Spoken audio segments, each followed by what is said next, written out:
Treble with Gators is a worker placement strategy game lasting 60 minutes for 2 to 4 players.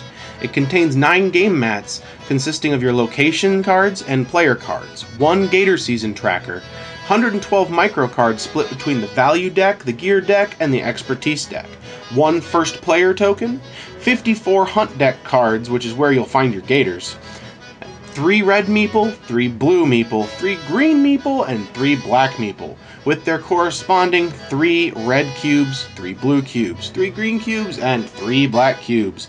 These cubes will be used on the money tracker to keep track of your funds as you go throughout the game, because money is how you win.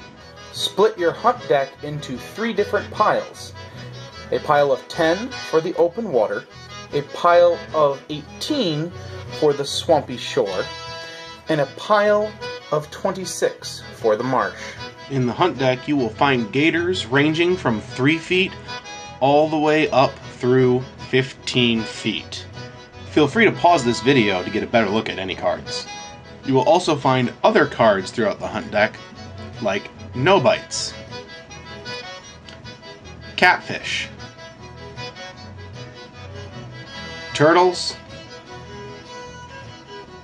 storms, tough fight, snapped line, runaway gator, and dead gator. When you lay out your gear cards, separate them into bait, special bait, treble hook, 22 pistol, 22 rifle, 44 magnum, AR-15, pirogue, fishing boat, swamp flats boat, and sports boat. Each player starts with a base gator holding limit of 1, and the boats will just add more to that. Your gator holding limit is how many gators you can have that are not turned in for money. Below that, set your value deck and your expertise decks. Make sure these 2 decks are shuffled. The value deck contains $10 per foot, $20 per foot, $30 per foot, and $40 per foot. The expertise deck has a plethora of cards with many different functions and may be played without for a simple play. Take the different character cards and make sure that they are passed out randomly to each player.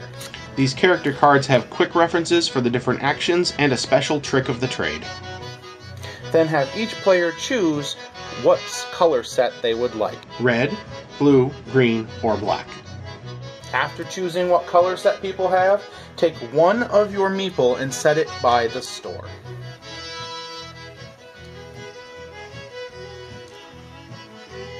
This meeple may be acquired later when you can go to the store and hire them as an additional hunter. Take your ice cubes and we will set them on the money tracker at the starting money locations. If the Homa hunters are in play, they start with the first player chip, and thus start with the first player money. Every player starts the game with 2 bait card and 1 treble hook. The Creole hunter starts the game with an additional pirogue and treble hook.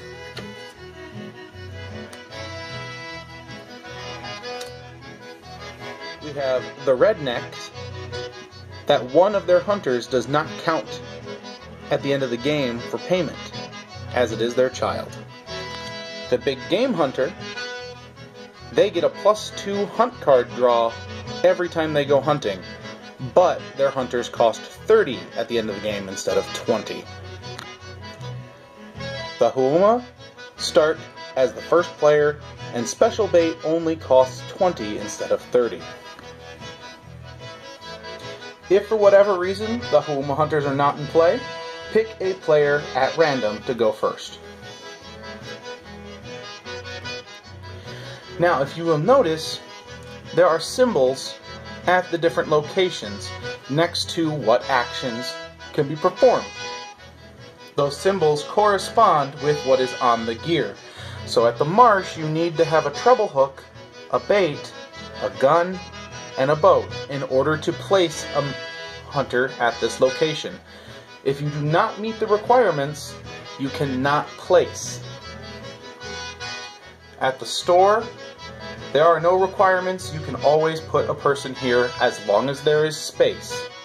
At the gator buyer, you need to at least have one gator in your possession ready to sell. You cannot go there just to block it. In the open water, you need a treble hook, bait, gun, and a boat. Or you can just go scouting with a boat. In the swampy shore, you can scout, don't need anything. But if you want to hunt, you need a treble hook, a bait, and a gun. The other half of this card is the shoreline, which you can scout or early bird, and all you need is a boat. Let's say I want to go hunting at the marsh. I would set my person at the marsh, and then I would set aside next to my player mat the boat that I'm going to use, the gun that I'm going to use, the hook that I'm going to use, and the bait that I'm going to use. If I wanted to do the special action of chumming, any other bait besides the one that is on this hook can be discarded in order to gain the hunt card draw in addition. This bait is only discarded if you catch a turtle, a catfish, or a gator. For an example of how many hunt cards were drawn, with the original setup that I showed earlier, we have a pirogue, a .22 pistol, a treble hook, and a special bait. This means that we draw 2 cards from the top of the deck, and we have to take 1 card. If this was my setup, I get +1 from the rifle and +1 from the bait because it's just regular bait. I also draw 2 cards with this. If I decide to chum a bait, I get an additional +1, but I have to discard it by putting it back on the original pile. If you chum a special bait, you get +2 cards. There is also the option to go with multiple hooks. As long as you have the hooks and the bait, you can catch multiple cards. 1 card per hook, but you have to take a card, even if it's bad. So, as an example hunt action, I go to the marsh. I have my setup. I draw 2 because I just have a pistol and a special bait. So I would draw 2. I decide that I don't like just drawing 2, so I'm going to chum and discard 1 bait. So I can draw 1 more before looking at them. Now I get to look at what I drew. And I have to take 1 of these cards. Well, there's a gator. I obviously want that card. So I will take that card and set it aside to show everyone that that's what I caught. Now these 2 that I didn't catch, I can put back on top in any order. Now the turtle actually takes something away from people and cuts a line, so I want that to be on top in case somebody only goes for 1 card. With a different person, I can go to an open sell location. I'm going to sell my 7-foot gator. If I had multiple gators, I would have to choose the order in which I wanted to sell them, and do 1 at a time. Each gator that I sell, I draw 2 cards from the value deck.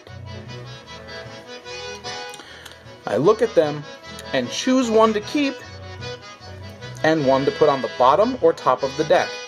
I only have 1 gator. I'm going to put the 10 back on top to make somebody else's life a little bit harder. Then I will take the $40 per foot and attach it to the gator.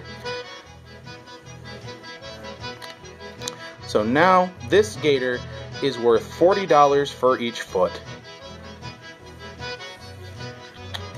Set that aside, and that gator no longer counts towards our gator holding limit, as it has been caught and sold. Once you have sold a gator, you can alter your money on the track. In this case, $280. 1, 2, and 80.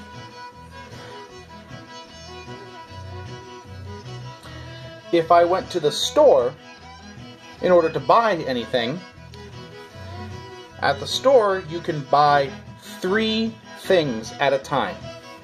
Doesn't matter what they are, but only 3 things. So, early on in the game, it might be a good idea to grab your extra person because that gives you an extra action every turn. But at the end of the game, your second and third hunter will cost you $20 per gator you caught. So be careful, sometimes paying your help might cost you the game. I'm going to go with my pirogue to the open water to scout. Now, scouting is not linked to just the location I am at. I can scout any location I want. Scouting has 3 different options. I can look at the top 3 cards of one deck,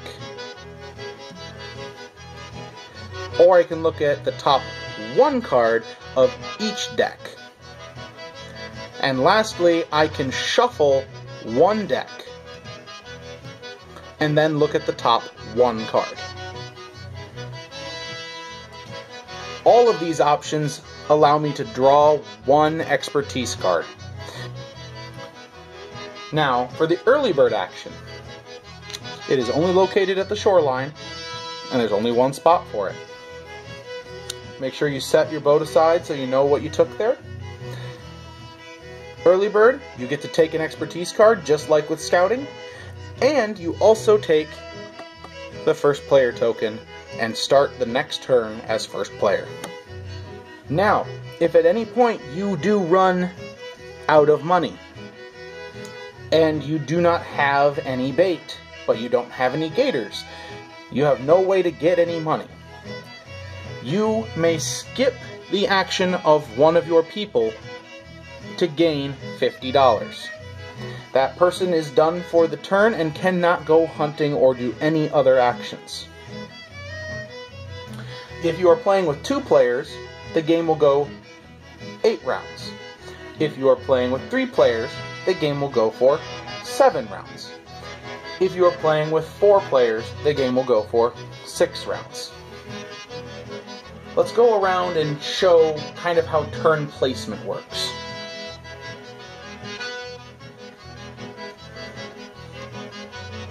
They place their hunter, set aside their gear, do their hunt action, because that's all that's available at the marsh. Then we move to the next player. This player goes to the store. They buy their gear that they wish, then moves to the next player. They go and perform their action. They steal early bird. And the last player, they also want to go here. We do this and go around and place your hunter, perform your action, and then move to the next player and continue that for each player until everyone is out of hunters. Once everybody has placed all of their hunters, is when we will then pull all the hunters from the mats back to their original people, move the turn tracker up 1, and continue to the next round. At the end of the game, all gators that have been caught but not yet turned in for money will be turned in turn order for half of their value. If there is a $5 at the end, round it up to the nearest 10.